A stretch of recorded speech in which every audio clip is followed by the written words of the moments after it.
our government's wish is to actually set the conditions and get the conditions right so that the contract between the business and the community organisation can work. And just one thing on the Twitter issue.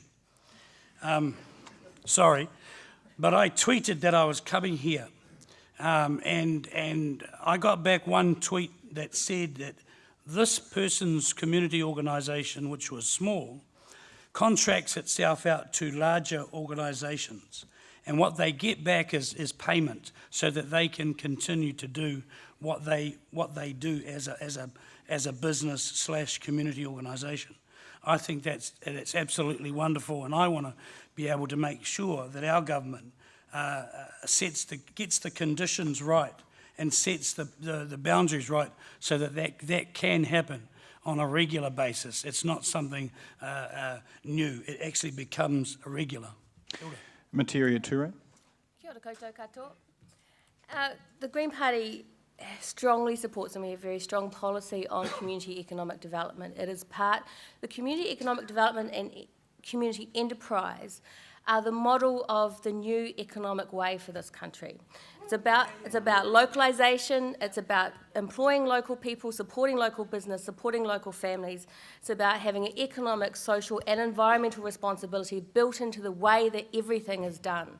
And that is the way we will prosper in this country. If we want to close the gap between rich and poor, if we want to eliminate poverty, child poverty in particular, if we want to have a country where we have a prosperous nation with families that do well and an environment that is clean and able to care for us well into the future, then it is those principles that will stand us in good stead, and it's those principles that are behind community economic enterprises.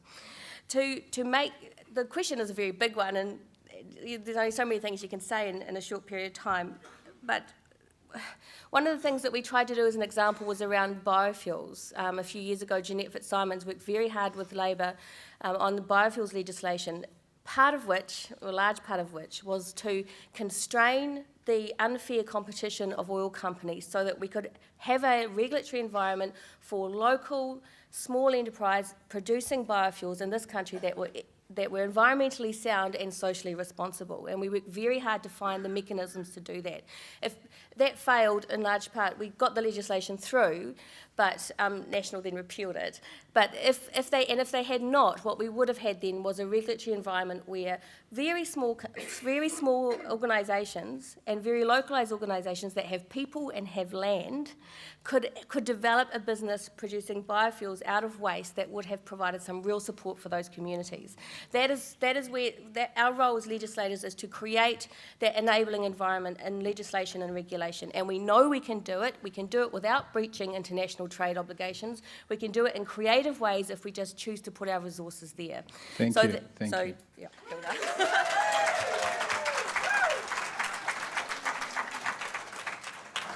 Second question. In the UK, there are many resources available that support the development of social enterprises, from seed funding to significant capital investment and social loans. What plans do your party have to enable investment in social enterprise development, Dr. Pita Sharples?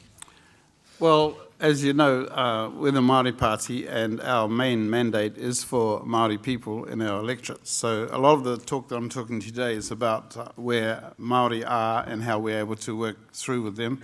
So we're lucky that, in a sense, we're still a communal people, and so we have the networks already, whether they're Indigenous networks like through whakapapa and a relationship to each other, or whether they are district ones, community ones like we have here today, and so on. And so the networks are there. We have our health networks and we have our school networks. So we are working with those networks in order to increase Māori participation and success.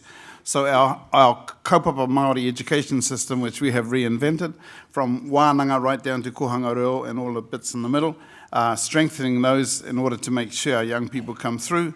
The PPPs, we've produced a book showing iwi and hapu the various opportunities available for them. We don't want to just drive the bulldozers anymore. We want to own the bulldozers as well as drive the jolly thing. So that's the area that we're working in. We've got an investment fund through conjoinment between the Māori Trustee, FOMA, Potama, and linking up with TBK. And and iwi themselves. So there is a fund, and we're thinking of actually putting in an investment, a fund that can give the capital that's needed just to take that every project just that little bit further so it can get going in the community. So that's what we're working on right now. So it is really important that Māori can actually be participants and own their project and own their direction that they're going. Kia ora. David Parker. Actions speak louder than words. Pita Sharples was part of the government that voted for a budget that took out $50 million from trade training, skills training, despite the fact that 50% of young Maori women are leaving school, not going into either trade training or further education, but going straight on the dole. What do we stand for? Well, for a start, I actually think a lot of the smaller level community economic development is best delivered through agencies in conjunctions with councils rather than central government, who are too removed. The Local Government Amendment Act this year took out of the definition of core services, which is inserted into the Act by the National Maori Party Act legislation, took out any reference to economic development. In contrast, when we were in government, actually we did pull some of the levers that need to be pulled, and actually one of the best examples in New Zealand is in respect of New Lynn, where central government working with local government caused rationalisation of transport links in the form of the new rail link into New Lynn, and the rezoning of land towards more intensive use. And I think also the predecessor to the current Auckland Super City, Waitakere Council, did a good job of turning this area from a dormitory suburb for other parts of Auckland into a centre of more community-based enterprises. So those are the sorts of things that central government can do to assist, but in terms of the micro small community initiatives, I think they're more often best developed in combination with council rather than central government. Tau Henare. Kia ora. I'd like to get into a stoush with David about what he said, but I won't. I'll leave that. Come on. I'll leave it for Twitter. No, I'll leave it for Twitter. The fact of the matter remains is that the best 140 thing... characters. And I won't interrupt him either. And the best thing that we can do, that I think governments can do, is get out of the way and let businesses get on with being businesses, and community organisations get on with being community organisations and doing what they do best. The second thing is that what we have done in terms of, and it might not be everybody's cup of tea, but what we have done is drop the company tax to 28%. Now, and that may not sound a hell of a big thing, but for businesses, it's actually the difference between surviving and going under. It's the difference between making a bit of profit so you can put back into your community, so you can employ people. Look, at the end of the day, what we want is for people, for families to have good jobs, to be able to send their kids to get a half-decent education and actually pay the bills and put bread and butter on the table. And if that means that you give somebody a cut in their tax to be able to manage that, to do that, then I make no apology for helping either the businessman or the worker getting a couple of extra dollars so that they can do that. And that's what we have done. In the tax package, we last year saw the biggest reform in our tax system in 25 years. And I'd like to see the company tax even dropped even more, so that businesses can put back into their communities.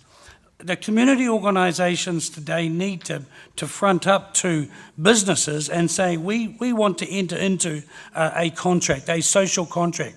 We believe we can help your business, and vice versa. But it won't come by people knocking on the door and saying, give us what you've got. It actually is about working together, businesses and community organisations together. We are all part of the community. Thank you, Mr. Henare. Most people can't afford bread and butter. Probably just bread. Probably just bread. They can. Probably just I bread. don't believe that. Actually, they can afford bread and butter. Metira Turei. Kia ora. No jam. You want to take it off somebody else, go right ahead. So capital investment is a real issue for community enterprise, and it has been for a very long time. The problem was the past finance companies tried to fill that gap, and because we have such terrible banking regulation and other circumstances, it's caused a great deal of harm, especially in rural areas, and with government having to use public funds to bail out those finance companies. It makes for an investment environment where people the community doesn't have a lot of trust in investing in New Zealand business. That's what that kind of debacle has caused. We need to rebuild that trust so that our communities, our families, feel that they can invest in community enterprise, and that that they're not going to lose their money, that there is going to be a community advantage. And that is why, the ethical investment organisations that we have, there's a whole lot around angel investment, for example, need to be supported, but they need to be supported by government as well, so that they know that they can continue. And so investors know that there is some security for them if they put their money there. We need to have a community network, a community banking network in this country. We have the capacity to do that here. We've seen examples overseas in third world countries, we've seen examples, in first world countries we've seen examples. We know we can do it. We've got Kiwi Bank to help back it up. This is an area where I've asked and talked with iwi about using some of their resources to look at doing something like this. Ngāi Tahu are starting that process in a social form, but actually for Māori have people and we have land. We don't have access to capital, and we have little access to experience and to markets, and we can provide, but people and land is an amazing resource if we can get some support around them. And it has to be cooperative, because people have to believe that they have an investment in that business doing well, and that they will get something out of that as well. They can see their whole community do better. The capacity is there for us if we just choose to structure our banking system and allow for regulate better the banking system as we have, and make sure that we have these other projects that can run alongside. Thank you, Metira. We've got the expertise here. Thank you.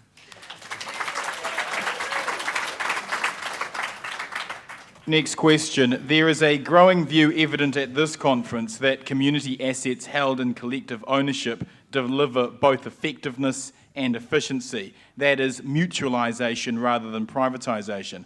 What is your party's view on mutualisation and community-owned assets? Dr. Pita Sharples. Oh, I like starting off. Well, it's easy for us because we still have our community inclusiveness structure. We still respect our tribes and our hapu, except in the urban areas it's a bit more difficult.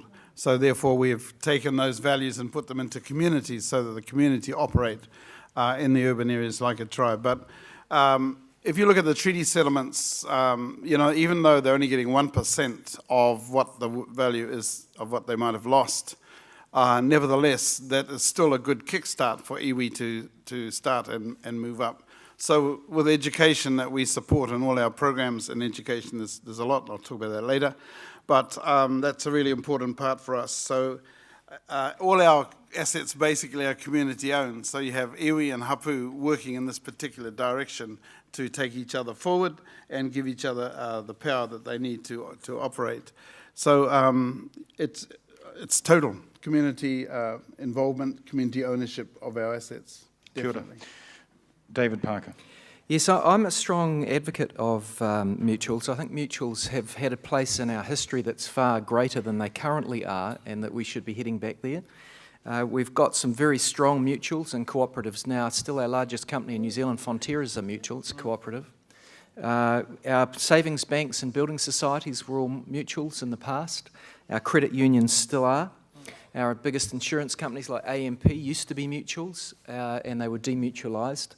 I think mutuals have a place both at the big end of town and at the little end of town. The little end of town is where you guys are most focused, and I believe in people having using the power of their collective force to cooperate together, to cooperate both in terms of buying power, if it's a cooperative that's interested in using bulk purchase power and therefore conferring those benefits to members. I also believe in the benefit of mutuals at financing small organisations. So I'm a strong believer in mutuals. I think we have to be very careful that we don't over-regulate them. If we over-regulate them, they're too hard to operate. Thank you. Tau Henare. Do you want my personal point of view or my government's point of view? Personal point of view. My government's point of view is I think you all know, that we are behind public-private ownership, quite frankly, and my personal point of view is I don't really care who owns my assets as long as those assets deliver to our community in a way that our community wants. And if the community don't want it? Well, they're not one of Twitter. Wasn't part of the question, was it? Metira. I agree with David around mutualisation and mutuals. I think there's an ideology that the private corporation is the most dominant and therefore should be the most prioritised form of economic enterprise. It is a useful one, and it's good to have a section of the economy in which private enterprise is able to operate effectively. That doesn't mean that other forms of enterprise, like community enterprise and mutuals, shouldn't also have the same, I won't say level playing field, but as much space to grow and thrive as other kinds of business. Private corporates tend to suck money out of communities, and we need to be very careful about that when we know that our communities are in real need. I think in terms of iwi, the problem with iwi corporate entities is that they tend to run along a private corporate model. And we saw that with the fishing and with the fishing resources, for example, that the big iwi organisations and Te Kaimwana tended bought out effectively, ran a competitive model that meant that small iwi with fishing resources weren't able to operate effectively. Now that is not, so while the iwi itself might be running a more cooperative model and its social service or its social and cultural approach, its economic approach is not.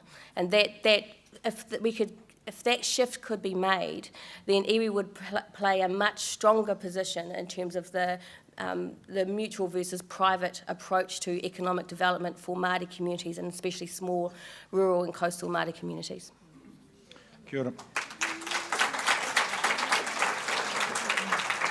Next question. Environmental sustainability has become increasingly important to ensure that our children have a future on this planet. What links does your party see between environmental sustainability and community economic development? Dr. Pita Sharples. Oh, again.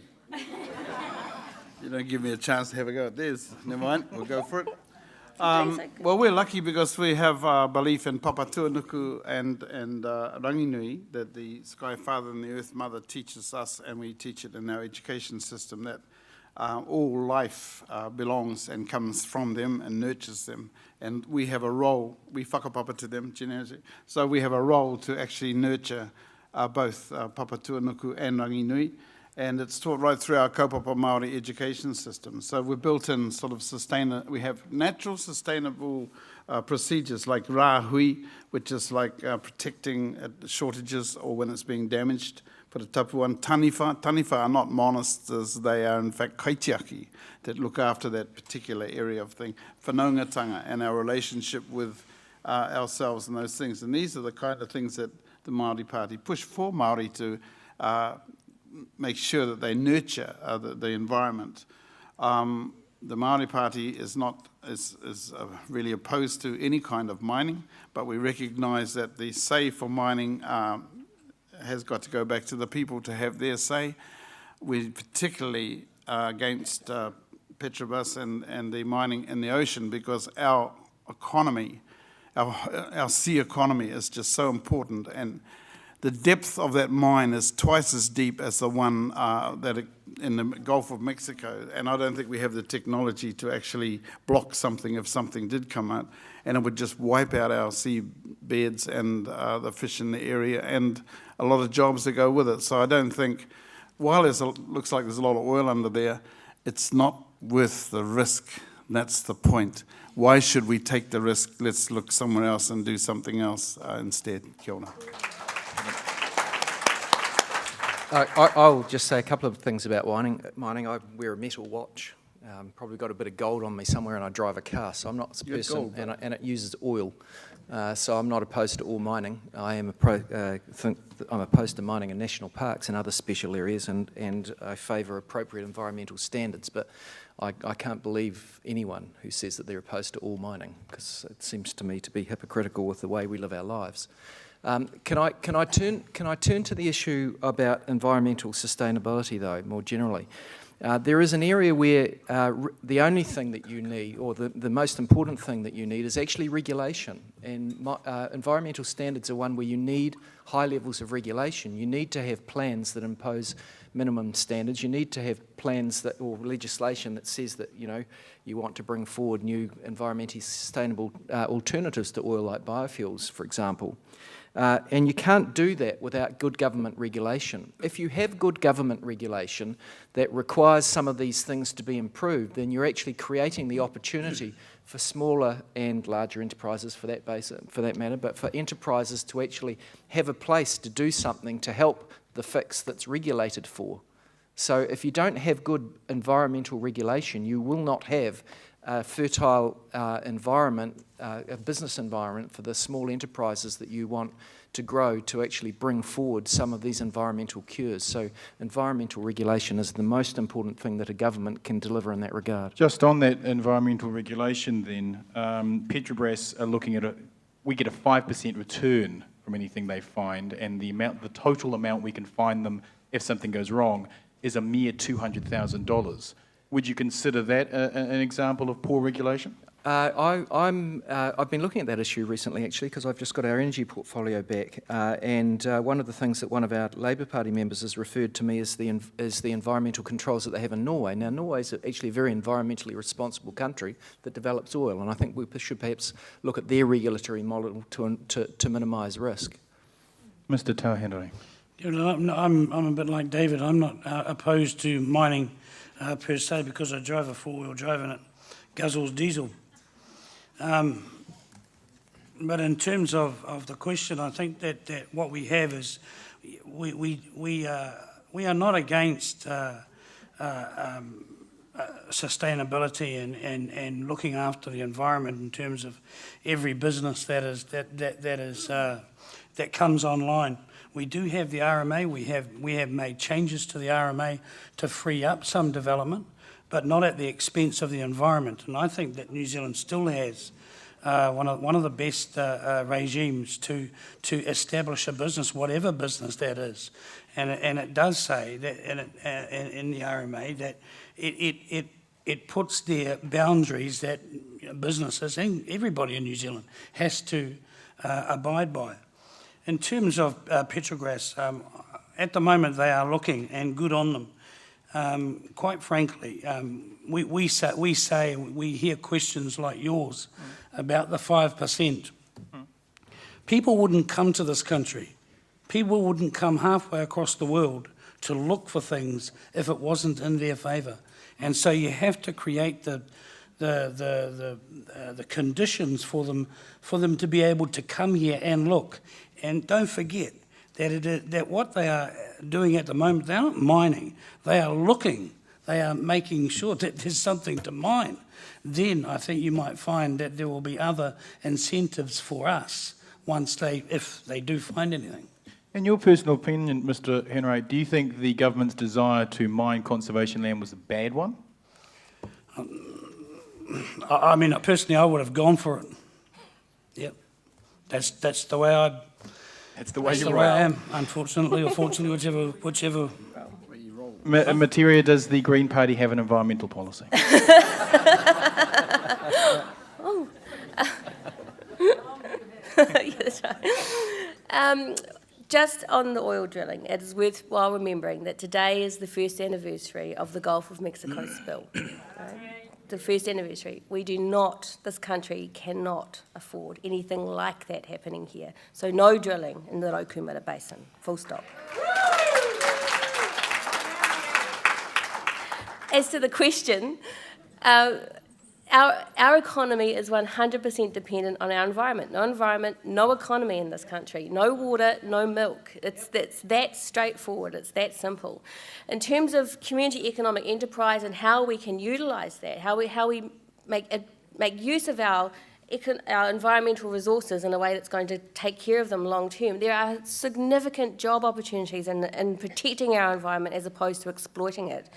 Not only in green tech, and there's lots of sort of innovative ideas for developing green tech and new technologies and sustainable technologies, but in some of the basic things that don't require really highly skilled people, actually, because there's a lot of people in this country who don't have, you know, master's degrees in science. They just want a job so they can take care of their kids and run their house and put food on the table. There's a lot of jobs in the environment that we can create with community enterprise, like riparian planting. You can create thousands of jobs out of riparian planting. And that is the really good first step way, as we know here in Waitakere, with the Twin Streams project, of protecting and cleaning our environment.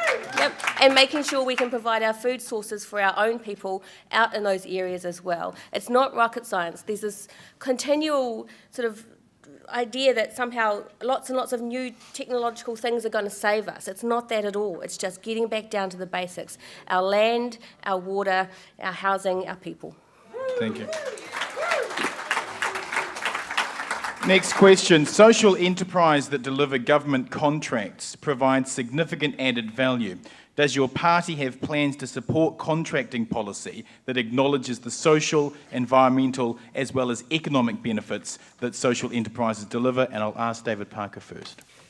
In a word, yes. I'm not a statist, and neither is my party. I don't think that all things have to be delivered by the state. I think that there are some things that are more efficiently delivered by the state. For example, most of our education and health services are most efficiently delivered through state-run organisations or through devolution from the state to district health boards in the case of hospitals. But in terms of a lot of the social delivery, yeah, I'm not someone that thinks that everything should be delivered through the state. Neither is my party. Mr. Henare? I think that you'll find the National Party has pretty much the same view, and that is that we're not the best, and certainly, but the best deliverers of either social or anything else. If there's a contract to be signed and delivered, then the best way is to put it out for tender and see who jumps at it. And quite frankly, I think that some of in whānau ora you will see that is actually the way that it's going to be in the future, is that community organisations not only taking over the delivery but taking ownership of it and like I said, getting government out of the way. Dr. Pita Sharples? Kia ora. Well, Māori have a history of delivering services through government contracts and so on, and they haven't always been helpful. There's often been competition in the community for the same dollar in order to serve the people. You know, it's interesting that years ago, every Māori wanted to be a social worker. They just have this sort of social thing that you help your people and you do something. So I think it's slightly changing now that they want to be partners in things, and that's got to be a good sign. Anything that increases productivity, desire, and goals has got to be good, and that's what's happening, that we've opened the door for iwi and hapu to go to Parliament and negotiate things on behalf of the collective, on behalf of their people, instead of just isolated projects that go through. So I guess we'll be seeing a lot of that in the future. Whānau ora, though, is going to show a new way of delivering a service. Instead of having officials do it, it's going to allow people to do it themselves by just having the community out there and families strengthening themselves on the advice of people, but not being helped and cared for and taken care of. So instead of 4 cars up the drive, there will be a meeting with somebody and just a discussion on the family circumstances. And hopefully this will just catch fire, as long as there's enough resource to carry it through. But it will go to Australia, it will go to London and America, just like our family group conferencing has gone, Kohanga Reo, and other initiatives that we've started in New Zealand. So whānau ora is a good thing for us. Metira? Well, whānau ora is a good, potentially a good contracting model, but not when the community sector is in such an unstable, financially and politically unstable situation. I mean, there's no point having a navigator going to your whānau and telling you that working out what you need if the funding for that navigator has come from a service that now no longer operates that would have provided that service to you. I mean, you can't do it in that kind of silo way. That whānau will work best and will be effective when those services that that family needs are fully provided for and fully funded in a way that they can deliver it. That's the social sector's side. In terms of community enterprise, the government has a really critical role in keeping the wolves at bay, actually, I think, in keeping the wolves at bay and making the space for community enterprise to flourish in an environment that is less competitive and is somewhat protected. It doesn't mean being delivered by the government. It doesn't mean only ever being funded by government either. But if government doesn't regulate effectively to provide that space, the community enterprise simply cannot function. So it's not enough. I mean, I've got real concerns, for example, in government currently taking its hands off state housing and sort of encouraging the community sector. Now, the idea of this relationship with the third sector in housing is a good thing, but not if it means government taking its hands off and allowing the community sector to take the full responsibility, knowing as we do that the private sector is failing to provide any kind of affordable housing for our people. So those contracting relationships are really important. It's really important they're built on trust. It's really important that they're long-term so that community enterprise, community organisations have got capacity to plan over a long period of time to provide those services. But there has to be that base of stability in that relationship with the state. The state will always have a role at keeping the wolves at bay.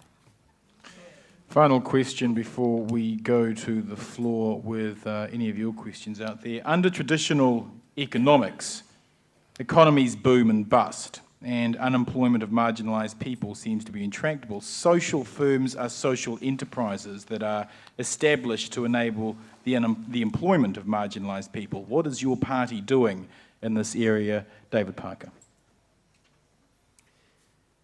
Well, I'd say for a start that I'm suspicious of economic models that assume that a base level of unemployment is necessary in order to maintain downward pressure on wages, which is which seems to be implicit in the neoliberal model that gained ascendancy really in the late 70s and 80s. And I don't think that public policy around the world has quite thrown that off yet, but maybe it will as a consequence of people looking at things again following what's now been called the Great Recession, following the global financial crisis. Sorry, I'm not sure if I've specifically answered your question. Do you want to say what I haven't answered again, Bomber? What is Labour doing specifically in being able to get marginalised people back into work, and are you using this sector? Well, we've made it clear that in terms of what we would prioritise in spending commitments out of taxes, that we would be spending more on skills training. And I think probably that's one of the most important things that you need to do during a period where there is effectively more labour available than there are jobs. You actually have to be giving people the skills to participate when things turn around. And if you don't do that, you risk doing what New Zealand did in the 1980s and 90s, which is you leave a generation behind, and that has social consequences as well as economic consequences. Dr. Pita Sharples? With unemployment, Māori are always last on and first off when there's a crisis, and that's a reality. And so we've only been in government for 2 years, and we're a minority party in a coalition. And we've advocated for trade training to come back in the 60s. That was a great thing that it did for Māori. And they went to Christchurch and to Auckland and places like that, and there were hundreds. And they still are working in their capacity now. There's totally a need. It's unfortunate we've had the earthquake, but quite clearly that's going to create opportunities. I've been down there talking to Mainzeal and to Hawkins and to Fletcher's, and we're setting up another meeting tomorrow. We're hoping to get something underway quite soon in terms of trade training, but clearly that is an avenue. But the real solution for Māori is education, and we've got to get putting a lot of effort into literacy programs, and I've started some up, and hopefully in Decile 1, 2 and 3 schools will have a compulsory literacy program, which will lift that level up, because until the education level moves up, then nothing's going to happen. But with employment, you've got to go for full employment, because when everyone's employed, they're happy, they're working, they've got jobs, and crime rate goes down and the family violence statistics go down. So it should be a goal that we should all aim for, is full employment. Kia ora. Tau Henare? Currently, the numbers on the unemployment benefit actually are under 60,000, and that's the first time in over 11 months. What I can say is this, and that when and specifically Māori, in the horrible 80s, Māori were, like Uncle Peter says, they were the first ones off. And so what the Māori community did was not only give the fingers to whoever was in government, because it didn't actually matter who was in government. What they did was they went on this cultural bent, the cultural renaissance, and I wrote an article about it not so long ago. And out of those harsh days came kohanga, came kura, came kapahaka, came wānanga. And what that was Māori getting together and saying, well, we're going to have to do it by ourselves. We haven't got any money, but we'll do it anyway. And I see that same reasoning coming here now when, you know, we are now in the throes of a pretty dire economic situation, and we can argue the toss about how to get out of it. But for one sector of the marginalised community, which is Māori, the power really is in their hands to come up with an innovation like kohanga, like kura, like wānanga. All of these were thought up by our elders. They weren't thought up by politicians. They weren't thought up by people in government, the Bofins and the Treasury. This was thought up by people in the community. And you look at it now, and I know from my experience working in all three areas and three sectors of kohanga, kura and wānanga, the impact on the Māori community has been absolutely great. You'll find very little crime. You'll find very little whānau dysfunction. And it seems to me that what we're missing out on is actually the cultural side. You know, we can talk about philosophy, we can talk about red, blue, green, and whatever their colours are, but at the end of the day, I still believe, and I will always believe, that it is the cultural paradigm that we're missing and nothing else. Metira. Employment and creating employment is not rocket science. We have the money in this country to create jobs if we choose to. It's just a question of choosing to do that. There's a range of things. Marginalised communities are in rural areas, Māori communities, they're in cities, they're in Pākehā communities everywhere too. One of the things that we've talked about a lot is around the housing crisis. We have 70,000 too few homes in this country. Housing is unaffordable for practically everybody unless you're earning a wage like we do. I mean, that's an outrage in a first world country like ours, in a rich, diverse country like ours. So if you want to create jobs, we need to be investing in building more homes, because that's what our people need most as well, the skills and the houses. And you can do that, you can definitely do that in a way that works with community enterprise too. And this is something that government could do with community organisations around the country, is working on building houses in places where they're needed the most, using local labour, developing skills at the same time, and providing the social need. The thing is, we do have money in this country to do these things, but there's this tendency just to use it for one purpose. We don't have to use it for one purpose. You can use it for multiple purposes that serve your community and individuals, the economy and the community as a whole, long term. Thanks. I agree with Tau that it is the communities themselves, though, who need to make the decision. I might think that housing is the best thing to do, but it's the communities themselves that decide what their resources are and how best to use those resources, and government needs to be there to back them up 100%. And in terms of training, I agree absolutely that training and investing in people's education in the recession is is critical, because people need something to do, they need to be socially engaged, and they do want to upskill. But what we've seen is, for example, the removal of the training incentive allowance for those who are on the domestic purposes benefit.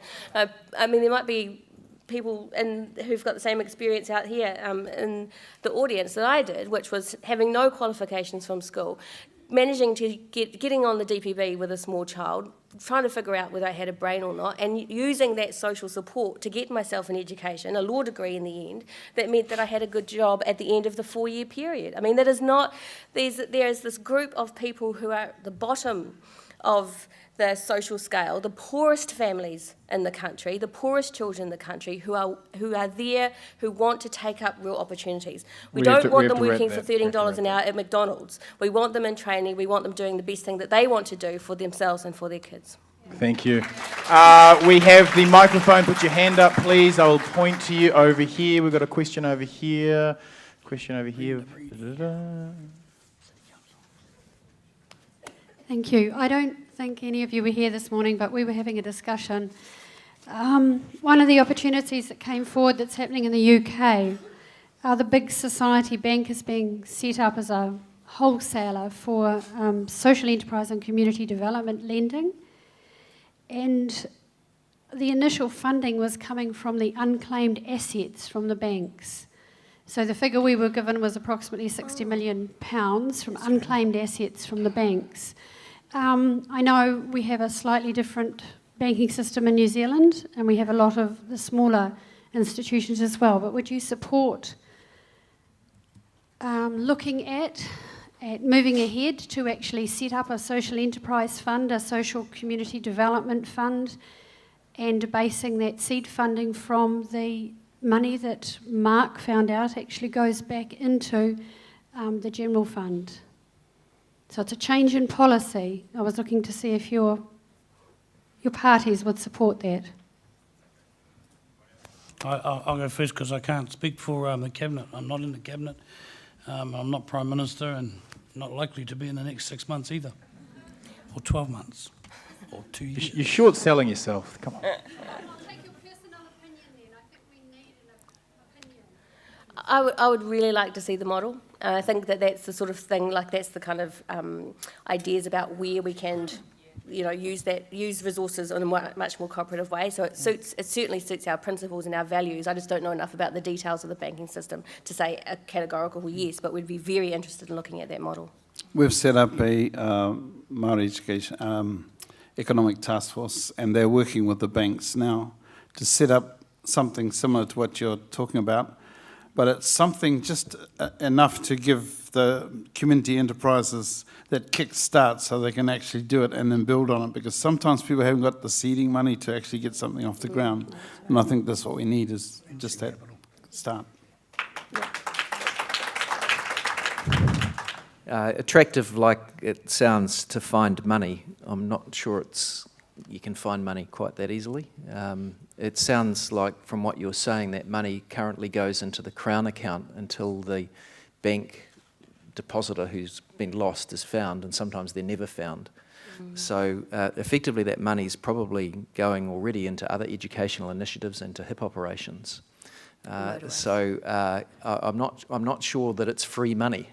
Having said that, I do agree that a lot of the community initiatives that are at a community level for effectively microeconomic development projects are not expensive, and that there is a role for government to fund them. The issue is whether government should fund them, not where they get the funds from.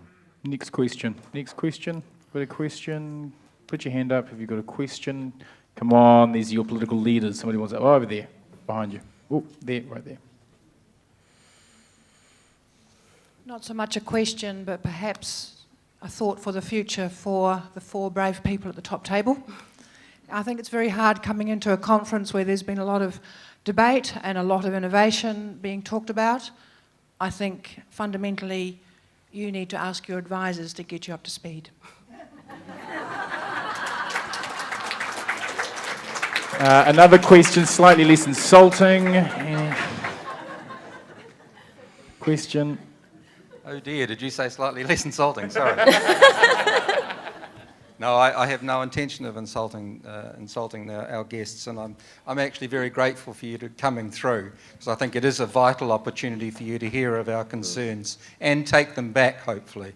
And I hope that this won't be the end of a conversation, but the start. But I do just want to follow up on that start, because one of the concerns we've been raising here is how difficult it is for us as a sector to actually engage with government. Now, I know that the points that have been made around government getting out of the way, for instance, are points that actually resonate with us, and we quite agree with that as a general philosophy. But we don't want government to get out of the way when we're standing on the tracks and the train's coming. We actually need to know you're there. We need to know there's a framework in place that understands what we're doing and that reflects back at that. And a framework that kind of facilitates the work that we're doing and trying to do out here. And that's what I'd like to hear a little bit more of. And in particular, maybe I could direct a question at you, To. We had a panel yesterday, and it was a panel for people working in government, and the advisors, I guess, and the Ministry of Economic Development wasn't there. The Ministry of Economic Development wasn't here last year. The Ministry of Economic Development is the ministry, I would have thought in my naivety, that would have been thinking about what community economic development and social enterprise might actually mean and what its implications might be. So I wonder if you can take back the message. I'll make sure to they're get here them next that they're year. engaged. I will make sure they are here next year. We'll run a conference whenever especially you're- for them. Can I just respond to something that the please prior do. speaker said? Hello, Ross. I see your face there, I know. Can I respectfully suggest that there's probably more experience with community-driven initiatives at this top table than you might realise? I've got no doubt that Pita Sharples spent a lot of his life promoting community-up development initiatives. We've heard from To that he was involved in Kura. I don't know what Metira has done. I was a founder of one of the first community law centres in the country. You know, I think your leaders in Parliament have more experience in these things than you might realise. Why don't our policies reflect Right, it? bro, you can't win, you can't win. Community law centres still exist, so do Kura, and so do many of the things that Pita Sharples started. I think there's certainly you're absolutely right. That many of our political leaders started off in the community sector, but I think the frustration for many in this room is that while you did come from our sector, we're not seeing much connection now. That's the frustration. I also think that you must realise, or maybe you don't realise, that the difficulty in playing two games. One is on a community level, and one is that down in the big house, where there are hundreds and hundreds of competing interests. That some bright spark from one party will come up with an idea, and she'll go to town on it. And you have to be politically onto it to try and weave your way into that arena, and the same goes with everybody on this table. And in terms of Uncle Pete and I mean, look, we see eye to eye on thousands of things, but at the end of the day, it's our parties versus the other party, trying to see what fits with their party. I mean, that's the whole basis of coalition politics. I'm afraid that's it. If you want some other system, sweet. There's also an ebb and flow to these things, and you know, following the 80s and 90s, there was a push towards more community initiatives as a consequence of rising unemployment, and we had the Community Employment Group, for example. Now, when we had very high levels of unemployment and a few scandals in that sector, that was scaled back. But perhaps it's time to scale up Community Employment Group initiatives. Can we take one more question? One more question right there. Kia ora koutou katoa. My name is Tu from West Force Credit Union. Kia ora Pita, it's good to see you up there, and also To. My question is to something that Ngārumu Blair said yesterday. He said something about that his people, Ngāti Whātua, were going through a cultural genocide, which was pretty heavy. But I believe we're going through another situation which is called identity genocide.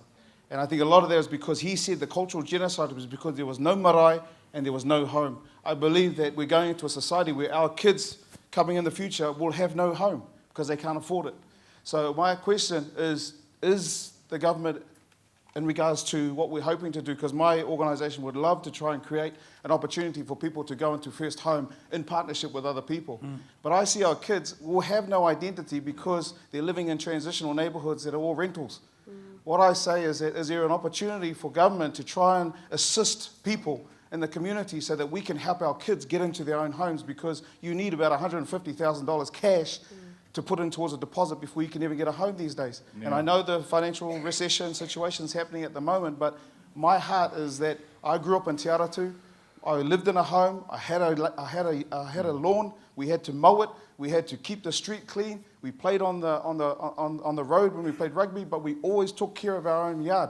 The problem is I'm seeing is that our kids these days will not have that because their own parents can't afford to buy a home for them so that they can grow up in this community, which we say that we're actually fighting for. So my question is, what is the government going to do? What are the initiatives out there that can support community development and enabling people and even our organisations to help people into their first homes? Home ownership, how are we going to do it? All right. I don't know. The government's just put out, Toe doesn't know, but the government's just put out its the housing task force report that I'm sure heaps of you would have seen, and the proposal is to shift and effectively to divest Housing New Zealand of its primary responsibility in providing state housing by moving the stock and the responsibility to the third sector. And some parts of the third sector want to do that because they believe, and quite rightly so, that they can provide a really good service to those tenants and to those families, because they're working with those families all the time in other ways as well. And so there is that connection, and the idea of that isn't necessarily bad, but nothing will deal with housing affordability except more houses. It is the only short, medium and long-term solution we've got. When half of the people in this country who rent in the private sector are getting an accommodation supplement because that is too expensive, we know that the problem is so severe that it's we really the ability to change it is comparatively low. We can't just make changes to accommodation supplement, even though they're talking about it blowing out to $3 billion in 2016.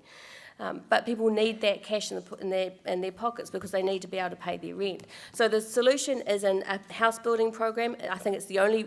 A capital gains tax on excluding the family home would help, but first of all we need to get more houses out there for our families to be able to rent in the first instance and then work on purchasing in the second. David? And that is through that connection between government, it does require government to take responsibility of housing as core infrastructure in this country. It is not an option. Housing is not an option, it is core infrastructure. David? I agree that part of the problems are supply problems. I agree with Metira that part of the problems are supply problems. I agree that Housing New Zealand is part of the solution, but housing affordability goes far further than that. Our baby boomers were helped into housing through low-cost loans. They haven't got their own home. They started to buy everyone else's for the following generations, and we helped them do that through subsidising rents through the Housing Accommodation Supplement and through tax rules that give preferential benefit to investment in housing to the detriment of other areas and to the detriment of people owning their own homes. So there's some very big issues in there, including the accommodation supplement, which is very hard to unwind. Some of the tax preferences that we have in our existing tax rules are very, very important in this area. But essentially houses in places like Auckland, the prices are too high for people to afford, and that bubble has yet to completely pop. There will be pain when it does, but it's unavoidable pain if you want to reverse the trend, which is still of decreasing rates of home ownership, with fewer people owning more houses and the majority owning not even one.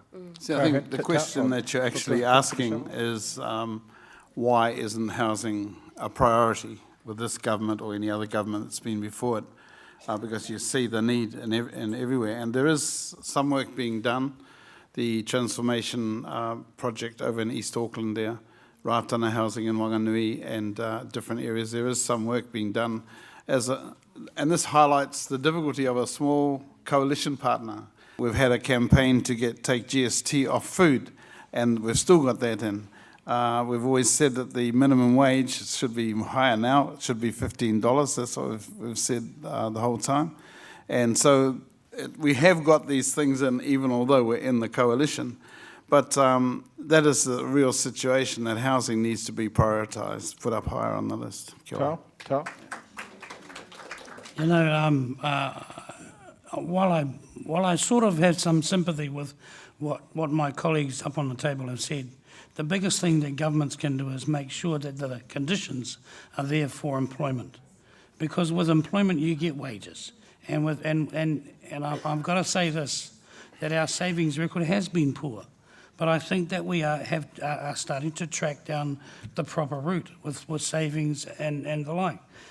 My son and his partner and their 2 kids are living with us at the moment, and on half of me says, please move out quickly, and the other half says, you 2 move out and I'll have your kids. I do feel very sorry about my kids' opportunity to buy a home. Now, if I want them to live on the peninsula where I do, they're going to have to come up with at least the bare minimum 40 grand. And I can't see that happening between now and even next Christmas. But they need to get themselves in a position where, 1, they are saving, 2, they are working, and I think that you will find that they will be able to, over a period of time, with the parents' help, to get in there. But there is no one government policy that is going to help a young person into a home, other than getting them the education and the job that they're after. Thank you very much. Ladies and gentlemen, please a round of applause for our leaders. Thank you so much for coming along today. Pleasure having you here. We now move on to the other agendas for the day. Thank you very much, ladies and gentlemen. Have a great conference.